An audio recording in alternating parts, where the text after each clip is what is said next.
उनका जन्म हुआ है, निश्चित रूप से वे उस अंश की पूजा जरूर करते हैं। क्या कि जिस अंश से आए ना वे उनका इष्ट होता है और उन पर निश्चित रूप से अब वो भले ही ना जाने परंतु उसके ऊपर कहीं ना कहीं कृपा करते ही रहते हैं।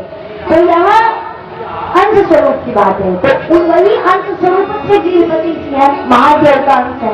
तो इसलिए फिर अपने माता पिता से कह रहे हैं कि माता पिता आप चिंता क्यों कर रहे हैं, हम जाएंगे, हम उनका अंश है, हम तपस्या करेंगे और ऐसी तपस्या करेंगे कि श्री महादेव जी के अपने पंचमुख स्वरूप में आकर हमें दर्शन देना ही पड़ेगा।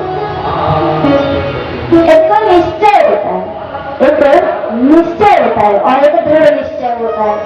तो यहाँ पर गृहपति जी दृढ़ निश्चय करके जा रहे हैं कि दृढ़ निश्चय बिल्कुल एकदम दृढ़ निश्चय कर लिया है और गए तपस्या करने के लिए पहुंचे। पुरातन मंडप क्योंकि बढ़िया यज्ञशाला थी। श्री गृहपति जी जो थे क्योंकि वैदिक धर्म जानते थे, उनको बचपन से सब कुछ सिखाया गया था, पिता ने सब कुछ सिखाया था। तो वैदिक पद्धति से रोज हवन किया करते थे, भगवान शिव जी के अनेकों नामों पर आहुतियां दिया करते थे। उसके पश्चात में अपनी तपस्या किया करते थे, मंत्र को जपा करते थे। अब अंश स्वरूप थे तो सूर्य मंत्र जपा करते थे। एक दिन की बात सब कुछ अपना नित्य थोड़ा सुबह का कर्म करके यज्ञ करके बैठे हुए थे, तपस्या कर रहे थे। पश्चात इंद्रदेव प्रकट हुए और प्रकट होकर के गृहपति जी को एक बार झकझोरा करने से फिर भी गृहपति जी की आंख नहीं खुली, फिर नाजक जोड़ा नहीं खुली आंख, दोबारा भी यही किया और सात आठ बार करने के बाद जब गृहपति जी की आंख खुली तो सामने देख रहे हैं देवता खड़े, फिर रावण बगल में खड़ा है, देवता खड़े। तो भगवान जो इंद्र थे शिव जी इंद्र रूप में आए थे गृहपति जी की तपस्या लेने। अब आप सोच सकते हैं महादेव के ही अंश थे गृहपति जी, भगवान को क्या जरूरत थी अपने अंश की तपस्या लेने की, लेकिन भगवान अपने अंश की तपस्या और भी ज्यादा लेते हैं। ऐसा क्या होता है, उसकी तपस्या और ज्यादा क्यों लेते हैं? क्योंकि वो उन्हीं के अंश से प्राप्त होता है। देखना चाहते हैं कि क्या यह पूर्ण रूप से मेरा अंश कहलाने के लायक है। तो गृहपति जी की तपस्या ले, गृहपति जी की तपस्या लेने के लिए भगवान स्वयं साक्षात महादेव जी इंद्र स्वरूप में खड़े हैं। अब इंद्र स्वरूप में खड़े हैं, वज्र लिया हुआ है। क्या बोले, गृहपति से बोल रहे हैं कि ये गृहपति वो मांगो क्या चाहिए, मैं तुम्हें वर दूंगा, मुझसे बड़ा कोई देव नहीं है, मैं ही सभी देवों का देव हूँ।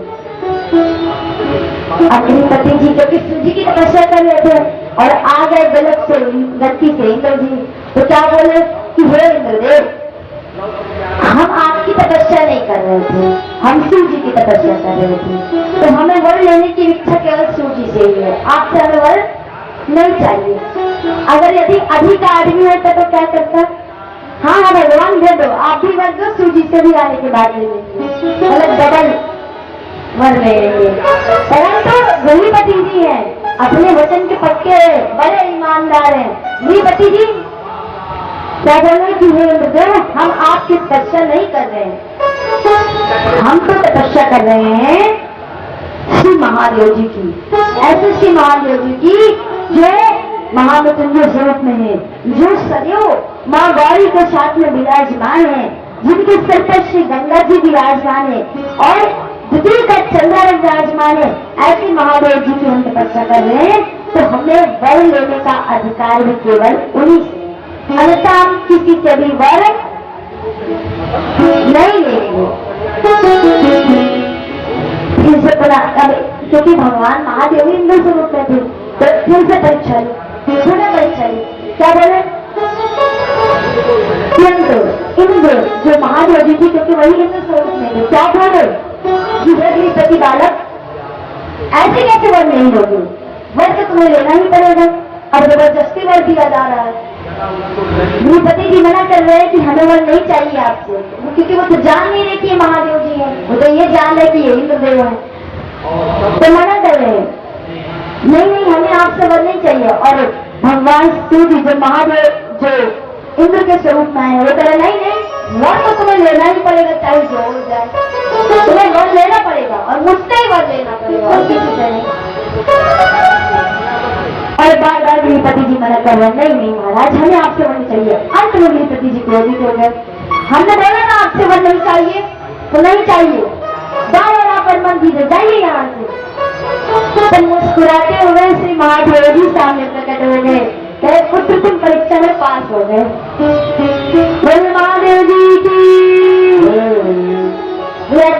महादेव जी प्रकट हो गए। महादेव जी ने कहा कि पुत्र तुम परीक्षा में पास हो गए, मैं तो तुम्हें लालच दे रहा था, लोभ दे रहा था, देखना चाह रहा था कि यदि मेरे स्थान पर कोई और देवता आया, यदि कोई और देव या देवी आए तो क्या आप उनसे वर ले लेंगे, मुझसे वर मुझे भूल जाओगे। तो मैं इसलिए तुमसे ऐसी परीक्षा ले रहा था, बड़े प्रसन्न हुए पहले गृहपति जी क्योंकि अंश स्वरूप है, तो शिव जी को देखते तो मुख मानो बधिर हो गया हो, मुख मानो चिपक गया हो, जैसे चिपक गया है और कुछ बोल ही नहीं पा रहे, बस खड़े हैं, आंखों से अश्रु की धारा बही चली जा रही है, सामने साक्षात शिव जी खड़े हुए हैं और तुरंत गिर पड़े हैं, दोनों हाथों को जोड़ा, दंडवत प्रणाम किया शिव जी को, दंडवत प्रणाम किया। शिव जी ऐसे परम भक्त देखकर उन्हीं की आंखों से आंसू की धारा बहने लगी।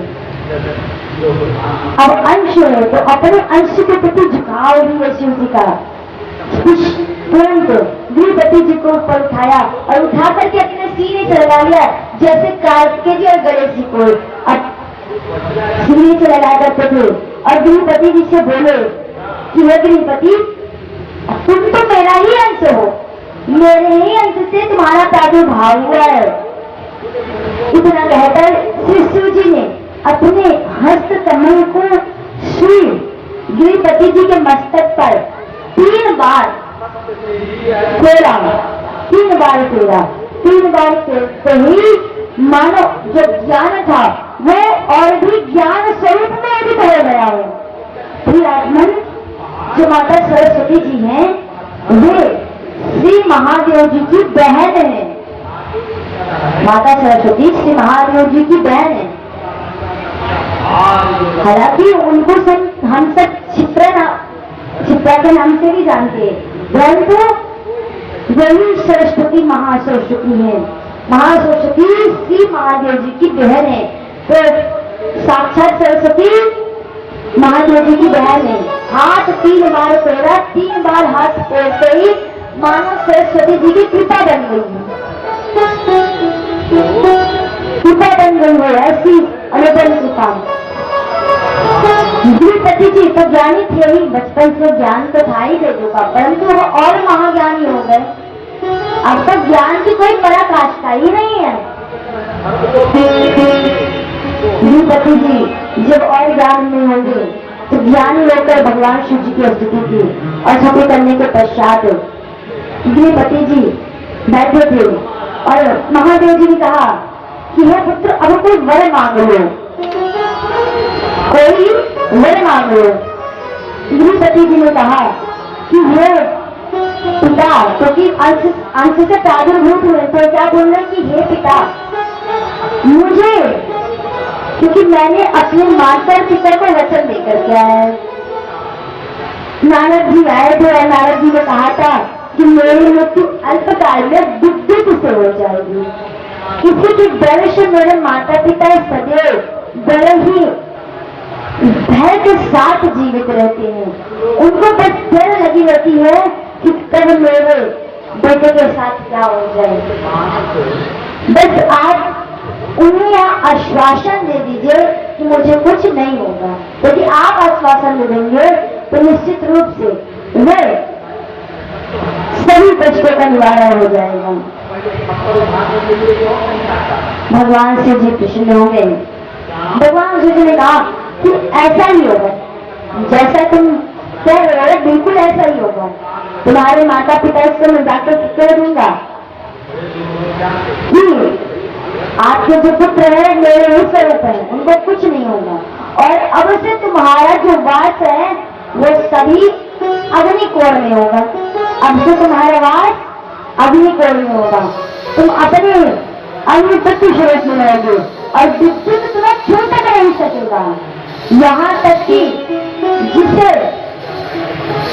जिसके कुंडली ग्रह में जिससे कोई दिक्कत होगी विद्युत से, तो उसे श्री गृहपति की पूजा करनी पड़ेगी, जिससे उसकी यह शांति होगी। जय गृहपति महाराज की।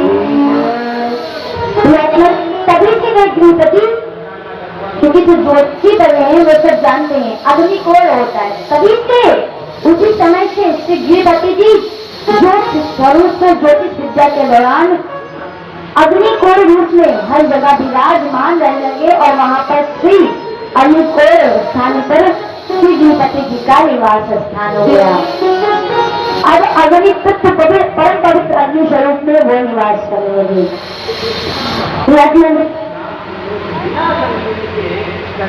अग्निकोण, तो अग्निकोण में श्री गृहपति जी का निवास होता है। बहुत ही परम और पवित्र पावन स्थान होता है। श्री श्यामल जी जिन्होंने गृहपति जी का आख्यान सुना, उसके पश्चात बोले कि हे महाराज, आपने गृहपति जी के बारे में तो बताया कि किस प्रकार से उन्होंने अपने तपस्या के बल पे, जो कि अंश ही स्वरूप थे उनका, परंतु अंश स्वरूप होकर अपने तपस्या के बल पे उन्होंने क्या किया, अपने तपस्या के बल पे अपनी आंतरिक शक्ति को जान गए। हे महाराज, अब आप हमें ये बताइए, जो घुसमेश्वर नाम के जो शिव जी हैं, उनकी कथा क्या है? हमें उनकी कथा श्रवण करनी है। बोलते ना, सौराष्ट्र सोमनाथन चा श्री शैलेम मल्लिकार्जुन उज्जैनम महाकालम ओंकालम ममेश्वरम परल्याम बैनाथं च गगन्याम शंकरम सेतु बन्नेतु रामेशम नागेशम दायकागरे वैलश्याम तु विश्वसम प्रेमकं गौतम दे हिमालय तु केदारम घुष्येश्वर शिवालय एतानि ज्योतिर्लिंगानि सायं प्रतपथं नस्तजंत तर विनश्यति। बस 12 ज्योतिर्लिंग के नाम कहते हैं। तो यही जो घुशेश्वर रूप में भगवान शिव जी गुजरात में विराजमान है। सोनम जी कह रहे कि हमें उन परम पवित्र श्री घुशेश्वर जी का परम पावन पवित्र चरित्र सुनाएंगे। आखिर वहां पर श्री घुशेश्वर जी कैसे विराजमान है, हमें भी जानना है। तो सूत जी बोले कि महाराज, आप तो बहुत बड़े संत हैं, आप तो कथाओं को सुनने में सबसे श्रेष्ठ हैं, आप तो कथाओं के बारे में जानते हैं। ध्यान में थोड़ा सुनिए। एक बार की बात थी कि एक नगर में विप्र, अर्थात एक विप्र का जोड़ा रहा करता था। बस उन्हें संतान नहीं थी, और संतान नहीं थी तो बड़े परेशान थे। जो पुत्र थे उनका नाम था सुधर्मा, और जो पत्नी जी थी उनका नाम शोभेहा था। इस प्रकार से थे। विप्र जी जो थे बड़े महात्मा थे, उनको करने से कोई मतलब नहीं रहता था। वो बस अपना कार्य करने में नित्य अपने पूजन पाठ को ध्यान किया करते थे, बाकी किसी से कोई मतलब नहीं। पत्नी जी रोज जाकर के विप्र से कहा करती थी कि ये विप्र, आप अगल बगल के लोगों को सुनते नहीं है किस प्रकार से वो बातें करते हैं। ये मुझे